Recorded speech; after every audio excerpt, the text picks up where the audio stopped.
Hey everyone, I am Staff Sergeant McClary. I'm a recruiter here with the Colorado National Guard. Today, just going to give you a little, outlook of how I became a recruiter here with the Colorado Air Guard, how I ended up here, and just my little Air Guard journey, if you mind.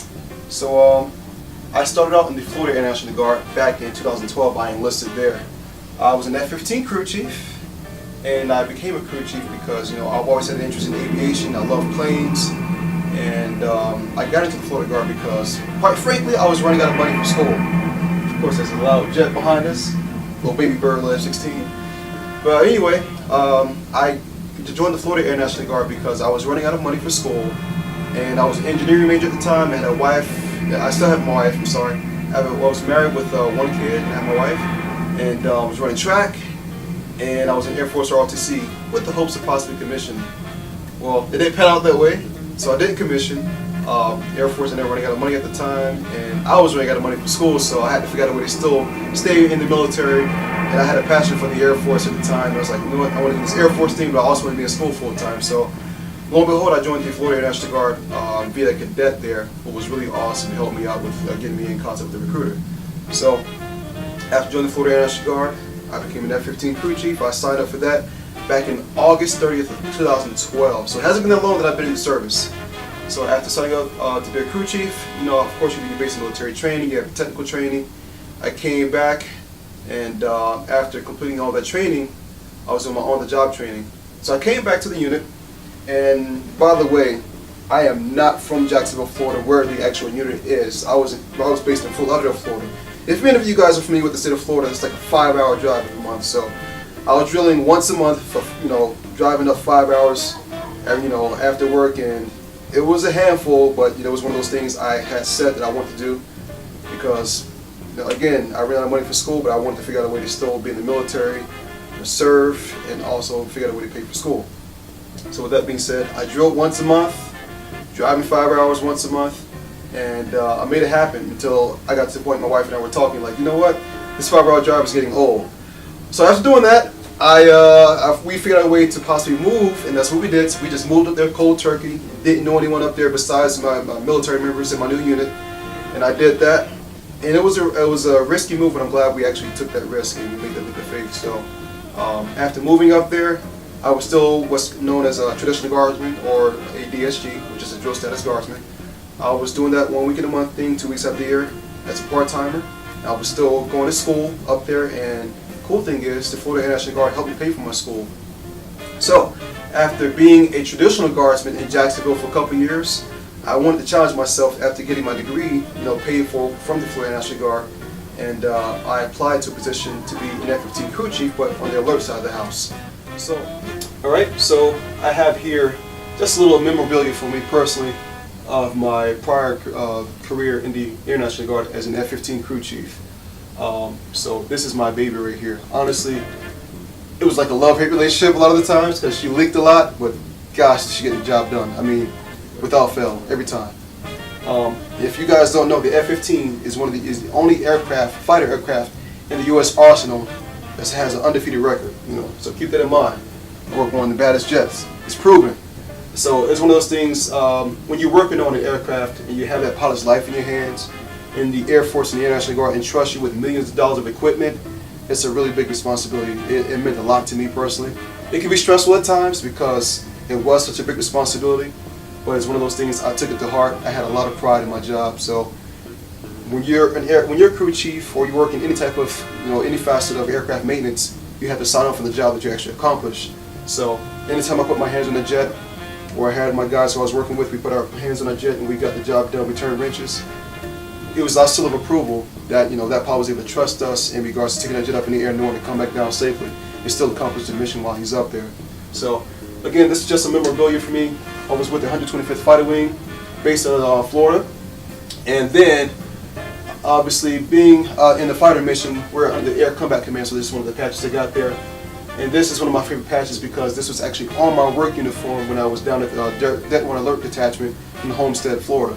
So Homestead, Florida is a unique mission down there, and it's also really cool because you're not far from Cuba, you're not far from the Caribbean. It was really cool because for me, it was going back home because majority of my family is still based out of South Florida. Back here, we have this patch, which is the 159th Fighter Squadron. Sorry, that patch is from the actual fighter unit that flies into Jacksonville on a daily basis. And then I have to say, this is probably my pride and joy as well because being an F-15 crew chief, I mean, I was an eagle keeper. So I took care of that bird. She was my baby. You know, anytime she went in the hangar, I would call it a nest sometimes because she would sleep.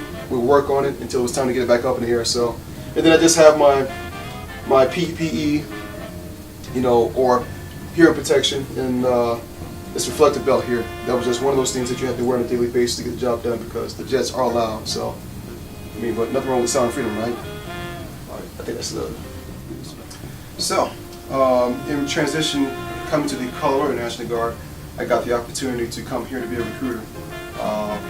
So let's just say, coming from Florida to Colorado was a huge change for myself and my family. And speaking of my family, so I'm happily married with 2 kids. I have 2 boys and a dog. And yeah, traveling with them, it was a chore, but we had an awesome time. So, with me loving to help people, I take it very serious, the fact that it is really important to make sure you know who you're talking to and make sure you know how to talk to people. Because, you know, we all come from different walks of life, have different backgrounds because of their nature. And I love reading books. So reading books helps enlighten me and also helps me get an understanding of how the world works.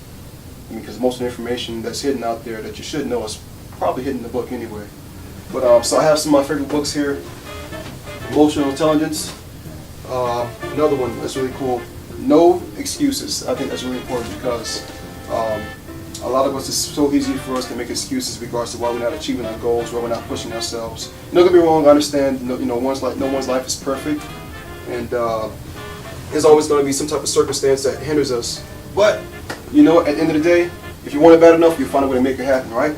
So, some of my other passions. So besides reading, I love airplanes. I don't know how many times I'm going to say that throughout this video, but I love airplanes. It was really cool working on them. I'm actually an aspiring pilot on the side as well, so that's something I'll be working on in the future.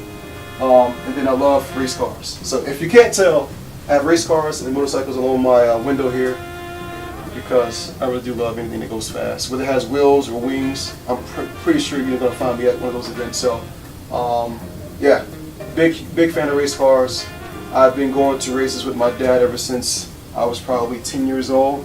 And then I passed it down to my 2 boys. So I mean, they love going to races with me. They love going to car shows, things of that nature. So I kind of make it like a whole family event thing every time I go somewhere. And then I have this up here. Probably wondering what's up with the United States Olympic team. Well, in my past life, I ran track. I ran track on and off for about 16 years. I actually made a U.S. junior team for the 100 meters to make the 4x1 relay pool back in 2007. And then prior to that, the year I graduated high school, I was actually top 30 in the nation in the 100 meters and about top 25 in the 200 meters. So I was pretty fast. So I've always had a passion for the Olympic sports. I think they're really important. They show pride for our country, pride, you know, and just self-pride, and being able to put that flag across your back and show your patriotism and putting your best effort out there is just an awesome feeling. So. No, I didn't get a chance to go to the Olympics, but I did run the Junior Olympics, and I made the Junior Nationals a couple years in a row. So it's just one of those things I keep in the back of my window here. Then of course I have my awards here, and then my certifications from I got my promotion, and that just reminds me of where I came from, and just how much further I have to go in my career as well. So it's been an interesting journey so far. I will say I had a really unique situation to where I was able to start out part-time and then eventually go full-time in the Air Guard. And to be honest with you, that was not my intent when I first started. Because I'm like, you know what? I'm just going to join the Guard, get school paid for, and get out. It didn't happen that way. My family and I, we were able to benefit from the awesome International Guard opportunities, and I can't thank them enough. So, with the review of my office, I hope you guys had a good time, and I'm really glad that you guys took some time out today to listen to me. I hope I didn't bore you to death. I like to think my office is pretty cool just because it is a reflection of me. So when you do come to my office, and I'm probably going to talk about it a little bit, I would try my best not to talk your ears off about cars and planes just because that's what I'm passionate about. But anyways, I want to thank you guys for just taking the time out to listen to me, and I hope I inspired you and I motivated you to make something better of yourself. Keep pushing. No matter how hard life is, there is always room for improvement. There's always room for growth. And if you need that motivator, you need someone to mentor you, I am here to help. Again, I am Staff Sergeant McClary, a recruiter with the Colorado National Guard. And I'm going to make sure I give you my phone, okay? This phone right here, it should be ringing by the time this video is over.